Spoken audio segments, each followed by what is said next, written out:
How many of you have cell phones? According to a study done by Pew Research Center in June of 2013, 91% of adults in the U.S. own cell phones. Since cell phones were first invented, they have undergone massive changes and have become more advanced. I am focusing on the history of cell phones and how they have become more advanced, their usefulness, and the dangers they can possess. Cell phones have undergone massive changes since they were first invented. From bag phones to phones that look like bricks, and from tiny phones to your everyday smartphone. Cell phones are always changing. According to iml.jou.ufl.edu, bag phones were first offered for cars in 1949. Although these were called bag phones, they were actually radios. AT&T launched the first mobile company in 1948 with 5,000 users. On this network, the customers were set up by an operator and had to push a button to talk and let go of the button to listen. This is an awful lot like a walkie-talkie setup. Only 3 calls could be made from a city at a time because there were only 3 different radio frequencies that they could broadcast on. In 1956, the first real bag phones were available. In 1971, cities are divided into cells for different service areas. This is where the modern-day cell phone term comes from. The first phone call ever made from a mobile device was made by Martin Cooper, an engineer at Motorola, on April 3, 1973. IBM invented the first smartphone in 1992. The history of cell phones was filled with advancements, and so is the future. The latest advancement in cell phones is the speed and the size of the phone. The screens continue to get bigger, and the phones continue to get slimmer. Companies are also trying to make their networks and phones faster. Another new technology being put into phones is fingerprint scanners. These are being put in for security reasons.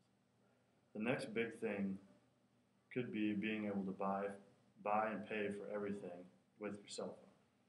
You will no longer have to bring anything but your phone with you.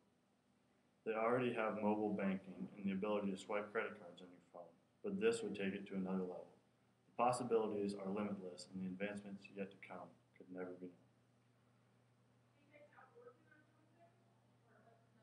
As you can see, cell phones have underwent many changes to become more advanced, making them more useful. Cell phone makers are trying to fit the needs of everyone.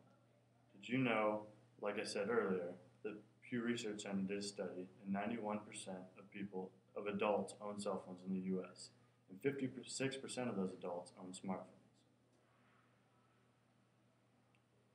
Cell phones can be used for work, play, and just communication in general. The original purpose of cell phones was to make communication easier, and they are good for that. You can connect through face-to-face chatting, messaging, and good old-fashioned talking through the touch of a screen. Smartphones are also often used to play games, watch movies, text, and use all kinds of applications.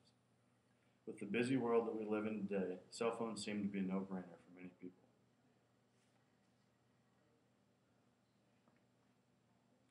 Although cell phones can be fun for using apps and communicating, they can also be a danger if they are misused.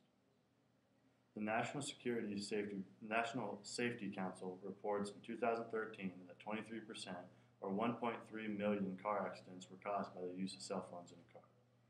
Car makers are trying to help this problem by making their cars compatible with phones. Another problem with cell phones is that they can be overused. Kids that overuse cell phones can often become sleep deprived, fall behind in school, and begin to pick up bad habits. Since cell phones were first created, they have become more advanced and a bigger part of our everyday lives. Cell phones started out as portable radios and ended up as handheld computers. Being able to have almost everything we need throughout the day in the palm of our hand is an amazing thing, but it can also be dangerous if improperly used. Cell phones have been revamped throughout the years to become a great tool for